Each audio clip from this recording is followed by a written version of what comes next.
Arabian देश में हामिद एक अमीर व्यापारी के घर नौकर था। व्यापारी हामिद से बकरियां चराने से लेकर खाना बनवाने तक सारे काम कराता और बदले में पैसा एक भी नहीं देता। मालिक, मुझे 50 तांबे के सिक्के दे दीजिए, मेरे जूते फट गए हैं, मैं नए जूते खरीदना चाहता हूँ मालिक। तुम्हारे पिता ने मेरे पिता से 1000 सोने के सिक्के उधार लिए थे। मरने से पहले वो कर्ज उतार नहीं पाए, इसलिए तुम हमें गुलाम के रूप में मिले हो। जब तक 1000 सोने के सिक्के का कर्ज नहीं उतर जाता, तुम हमारे गुलाम रहोगे। काम के बदले तुम्हें 2 वक्त के खाने के अलावा और कुछ नहीं मिलेगा। रात में गुलाम हामिद खुले आसमान के नीचे लेटकर सुनहरे सपने देखता। काश मैं कोई राजकुमार होता, तब मेरी शादी एक राजकुमारी से होती और हम एक शानदार महल में रहते। हामिद को नहीं पता था कि ईश्वर उसकी प्रार्थना सुन रहा है। एक दिन हामिद जब बकरियां चरा रहा था तो उसने देखा कि झाड़ियों में से एक तेंदुआ गुर्रा रहा है। तेंदुए को देखकर हामिद बुरी तरह डर गया और एक गड्ढे में जाकर छुप गया। हामिद काफी देर तक इंतजार करता रहा, लेकिन तेंदुआ झाड़ियों से बाहर निकलकर नहीं आया। तब हामिद खुद ही चलकर दबे पांव झाड़ियों के पास गया। उसने देखा कि तेंदुए का पैर एक शिकंजे में फंसा हुआ है। तेंदुए के पैर से खून बह रहा था और वह बुरी तरह चिल्ला रहा था। क्या मुझे इस तेंदुए की मदद करनी चाहिए?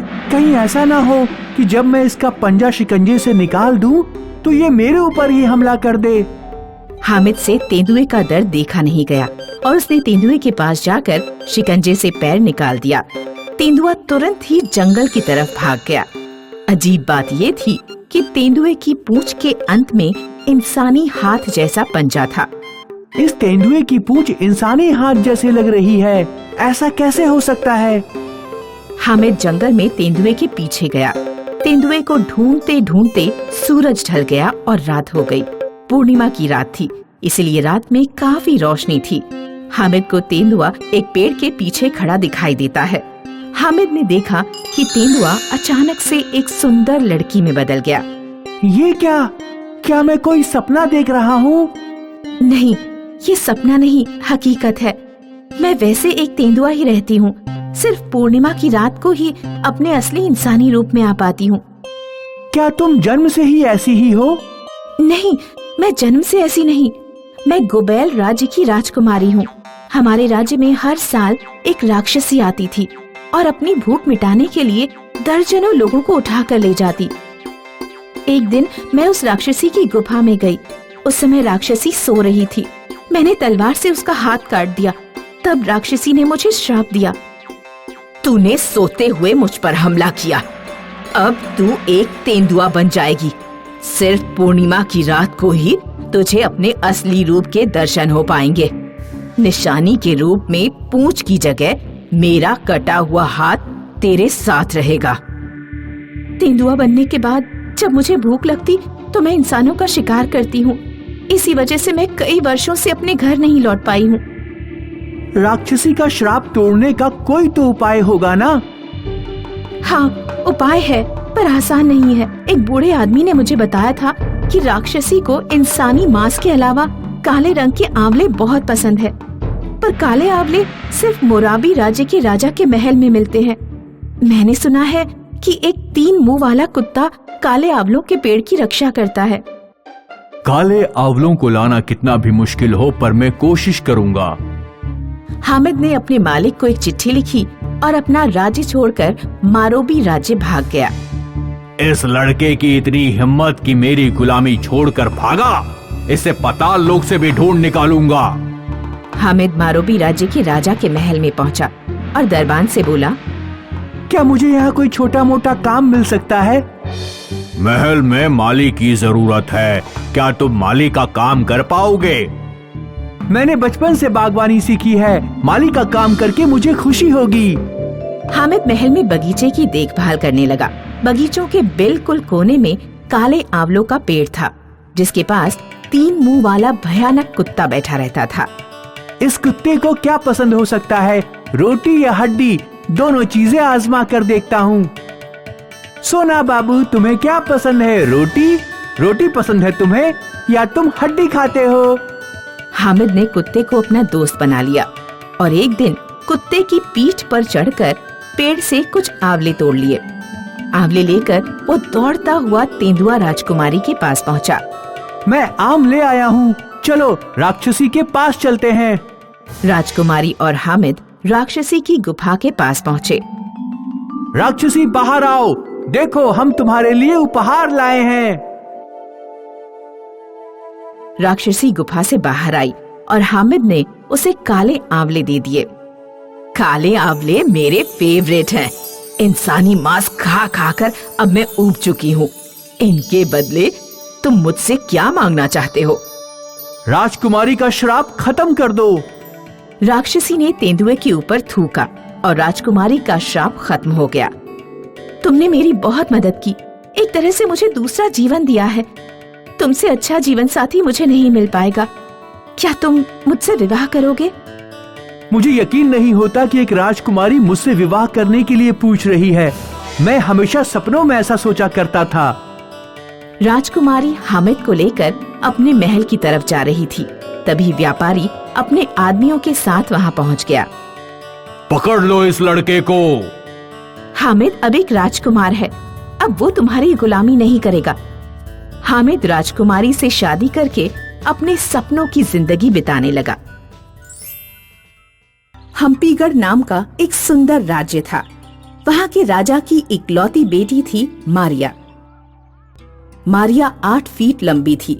राजा अपनी बेटी की लंबाई से बहुत हैरान था। उसे अपनी बेटी की लंबाई का कोई लड़का नहीं मिल पा रहा था। लंबे से लंबे लड़के भी मारिया की लंबाई के आगे छोटे पड़ जाते। पिताजी, यही हाल रहा तो मैं कुंवारी ही रह जाऊंगी। आप मेरी शादी मुझसे छोटे लड़के से कर दीजिए। आखिर इसमें परेशानी ही क्या है? मैंने अपनी पूरी उम्र में ऐसा कोई विवाहित जोड़ा नहीं देखा जिसमें लड़का छोटा हो और लड़की लंबी हो। अगर मैंने तुम्हारी शादी तुमसे छोटे लड़के से कर दी तो पूरे राज्य में लोग तुम पर और मुझ पर हंसेंगे। तो मैं क्या करूं? क्या अपने पैर छाट कर खुद को छोटा कर लूं या अपनी गर्दन काट कर छोटी हो जाऊं? धैर्य रखो बेटी। मैंने सुना है 3 समुद्र पार एक 9 फीट का लड़का रहता है। हालांकि आज तक किसी ने उसे देखा नहीं है, लेकिन अगर वास्तव में ऐसा कोई लड़का है तो मैं तुम्हारी शादी उससे ही करवाऊंगा। मैंने कुछ आदमियों को उस लड़के के बारे में पता करने भेज दिया है। उसी राज्य में नेपो नाम का एक बौना रहता था। नेपो के परिवार में कोई भी उतना गड्ढा नहीं था, पर किसी कारण से नेपो की लंबाई बहुत कम रह गई थी। नेपो के दोनों भाइयों की शादी हो चुकी थी। वे किसी तरह नेपो से छुटकारा पाना चाहते थे। वे डटकर नेपो से घर और बाहर का काम कराते ताकि नेपो परेशान हो जाए और घर छोड़कर भाग जाए। नेपो, घोड़े को छुड़ा लाओ। ठीक है भैया। नेपो कुछ देर बाद वापस लौट आया तो उसके भाई ने कहा, नेपो, बाजार से सब्जी लेकर आओ। कुछ देर बाद नेपो बाजार से सब्जी लेकर लौटा तो उसके भाई ने कहा, नेपो, दोबारा बाजार जाओ और गेहूं के बीज ले आओ। भैया, आपने मुझे गेहूं के बीजों के बारे में पहले क्यों नहीं बता दिया? अब मुझे दोबारा जाना पड़ेगा। दोबारा जाने में कौन सी परेशानी है? तू घर पर रहकर क्या अंडे देगा? फटाफट जा और जो सामान मंगाया है लेकर आ। नेपो अपने भाइयों की डांट सुन लेता और अपने भाइयों का ऑर्डर पूरा कर देता। बदले में उसे 2 वक्त का खाना मिल जाता। मुझे नहीं लगता कि नेपो इस तरह हमारा पीछा छोड़ने वाला है। उसे खाना देना बंद करना होगा, तभी वो हमारा पीछा छोड़ेगा। एक दिन नेपो जब बाजार से घर लौटा तो उसकी दोनों भाभियों ने उसे बता दिया कि वह अब उसे और घर में नहीं रख पाएंगे।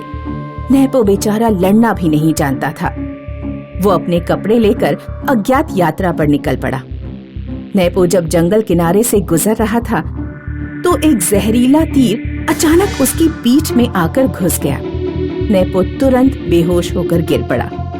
वो तीर मारिया ने चलाया था। मारिया उस समय जंगल में शिकार कर रही थी।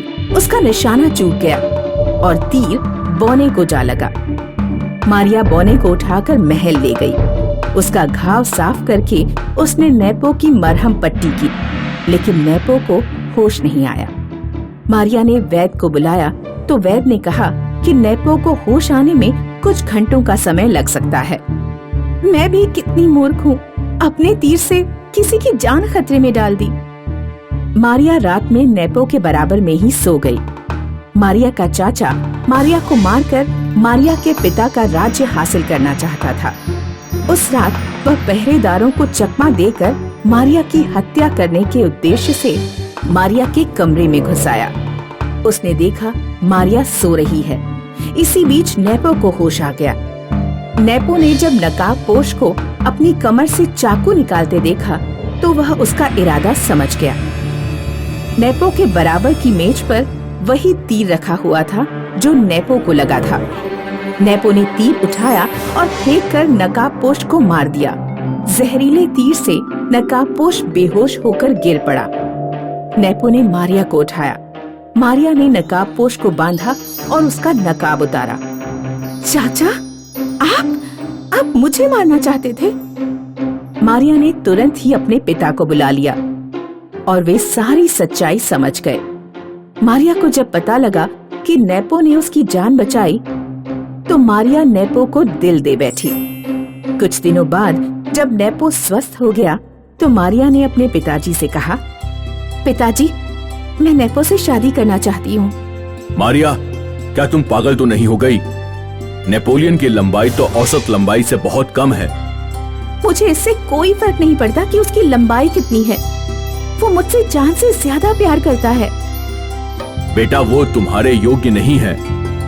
वो मेरे योग्य है। उसने मेरी जान बचाई। इससे बड़ी योग्यता और क्या होगी? राजा ने मारिया से मना किया, लेकिन मारिया ने जिद की कि वो नेपो से ही शादी करेगी।